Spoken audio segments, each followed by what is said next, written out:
नमस्कार, कविताज टेलरिंगमध्ये तुमचं सर्वांचं खूप खूप स्वागत आहे. तर आपण टेपविषयी माहिती घेतली. आपण अंगावर माप घ्यायचं बघितलं, तयार ब्लाऊजवरूनही माप बघितलं, शोल्डर कोणत्या गळ्यानुसार शोल्डर आपल्याला किती घ्यायचं तेही बघितलं मागच्या व्हिडिओमध्ये. तर मागच्या व्हिडिओमध्ये मी एक प्रश्न विचारला होता की जेव्हा आपण कॉलरचं ब्लाऊज शिवतो तर त्याच्यामध्ये आपण शोल्डर किती घेतो. तर त्याचं उत्तर असं आहे की आपलं बॉडीवर जे फुल शोल्डर आलेलं असेल त्याच्यामध्ये आपल्याला 1 इंच प्लस करायचं आहे आणि मग जे पण उत्तर आपले येईल त्याचा अर्धा आपल्याला शोल्डर तिथं घ्यायचं आहे कॉलरच्या ब्लाऊजमध्ये. तर हे त्याचं उत्तर आहे. तर आजच्या व्हिडिओमध्ये आपण बघणार आहोत मुंड्याविषयी आज आपण माहिती घेणार आहोत की आर्म होल आपल्याला कितीवर घेतलं पाहिजे, कसा शेप दिला पाहिजे ते आज आपण इथे बघणार आहोत.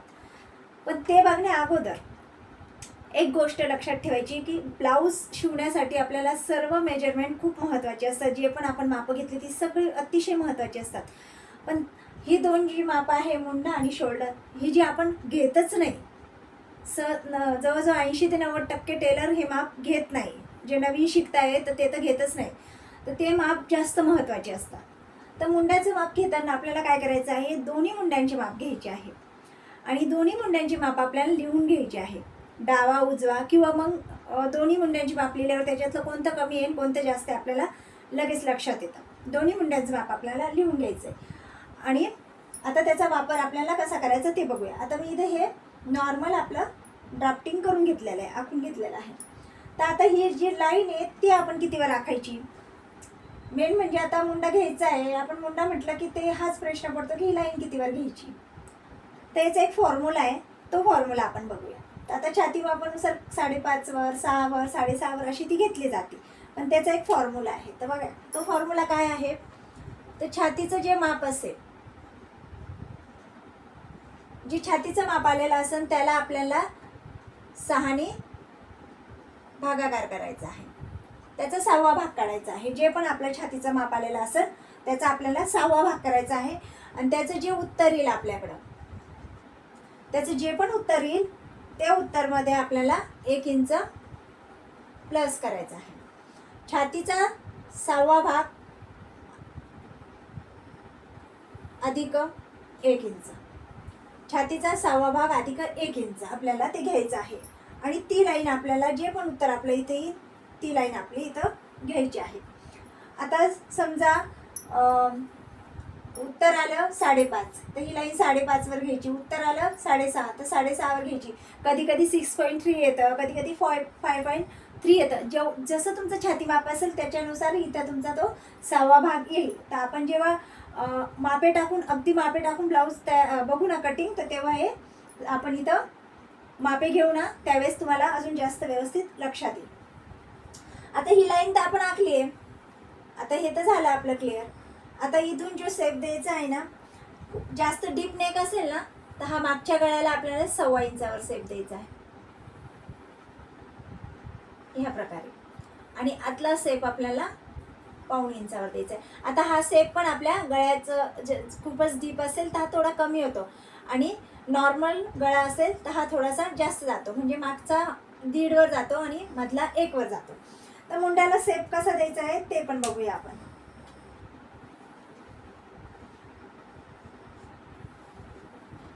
आता मुंड्याला शेप देताना आपल्याला काय करायचं आहे. आता ही लाईन आपण आखली आहे, असा टेप धरायचा आहे आणि आपल्याला इथं टेपचा याचा मध्य काढायचा आहे आणि तिथे एक मार्क करायचा आहे. त्यानंतर इथून आपल्याला मागच्या गळ्याचा आणि पुढच्या गळ्याचा इथपर्यंत आपल्याला सरळ राहू द्यायचं आहे आणि इथून आपल्याला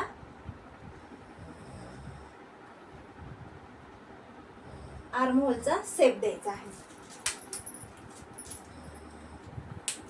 आता हा आर्महोलचा शेप दिल्यानंतर एक गोष्ट लक्षात ठेवायची आहे. आता आपण ही लाईन तर टाकली आहे, पण प्रत्येकाच्या छाती मापानुसार प्रत्येकाचा मुंडा सेम येईल असं नसतं.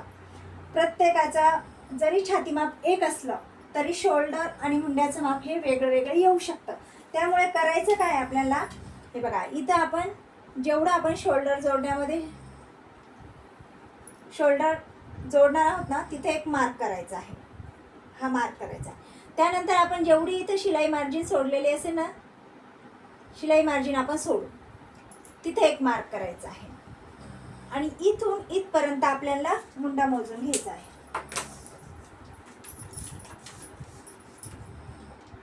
इथून आतला मुंडाला आपण कधी पण मोजायचा आहे, हा बाहेरचा नाही. इथे टेप पकडायचा आहे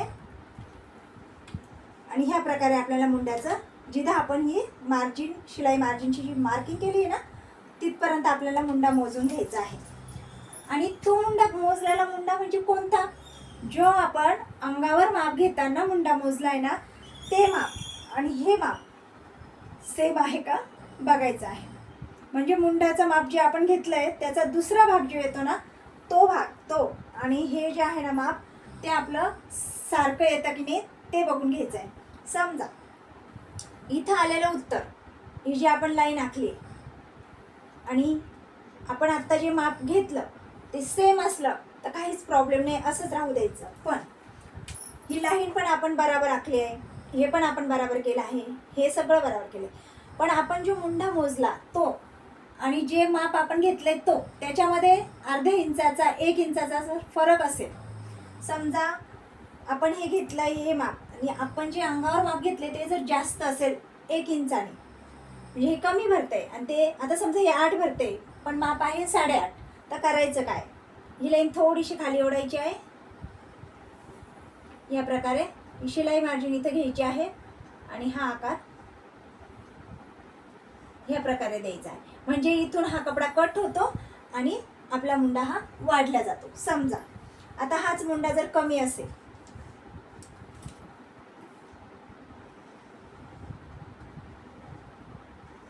आता हा मुंडा जो टाकलाय तो आणि आपण जे माप घेतले तो माप घेतलेला मुंडा आणि हे जे माप आहे त्याच्यापेक्षा तो मुंडा जर कमी असेल आणि हे जास्त असेल तर करायचं काय, थोडंसं वरती घ्यायचं आहे. हे बघा ह्या प्रकारे वरती यायचं आहे आणि मग आपल्याला पुन्हा मुंड्याला सेप द्यायचा आहे. आता याच्या सगळ्यामध्ये म्हणजे आपल्याला ही लाईन, हा फॉर्म्युला कशासाठी काढायचा आहे, मेन म्हणजे ही लाईन आपल्याला कितीवर आखायची आहे त्याच्यासाठी आपल्याला हा फॉर्म्युला काढायचा आहे. ह्या फॉर्म्युल्यानुसार आपल्याला मुंड्याचं माप बाय चान्स मिळतं. प्रत्येक वेळेस परफेक्ट मुंड्याचं माप मिळेल असं नाही, बाय चान्स आपल्याला एकदम राईट माप मिळून जातं. पण ही लाईन आपल्याला कितीवर आखायची आहे त्याच्यासाठी कन्फ्यूज होऊ नये आपण. ती लाईन प्रत्येक वेळेस कितीवर आखू, 4वर आखू, 4.5वर आखू, 5वर, 6वर, 6.5वर किती घेऊ हे लक्षात येत नाही. त्यामुळे हा फॉर्म्युला आपल्याला दिलेला आहे. तर हा फॉर्म्युला तर आपल्याला वापरायचाच आहे, पण फक्त याच्या भरोशावर नाही बसायचं आहे.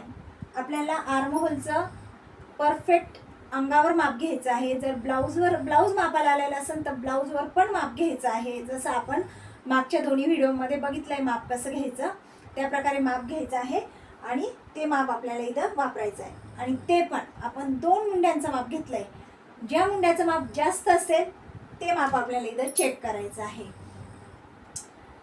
तर आय होप, आशा करते की तुम्हाला हे लक्षात आलं असेल. जर तुम्हाला हे लक्षात आलं असेल आणि व्हिडिओ तुम्हाला आवडला असेल तर व्हिडिओला लाईक करा. चॅनलला अजून सबस्क्राईब नसेल केलं चॅनलला सबस्क्राईब करून घ्या. आणि तुम्हाला अजून ह्याबद्दल जर काही डाऊट असतील तर प्लीज मला कमेंटमध्ये नक्की विचारा. मी ते डाऊट क्लिअर करायचा नक्की प्रयत्न करेन. आणि व्हिडिओ हा शेवटपर्यंत बघितल्याबद्दल मनापासून धन्यवाद.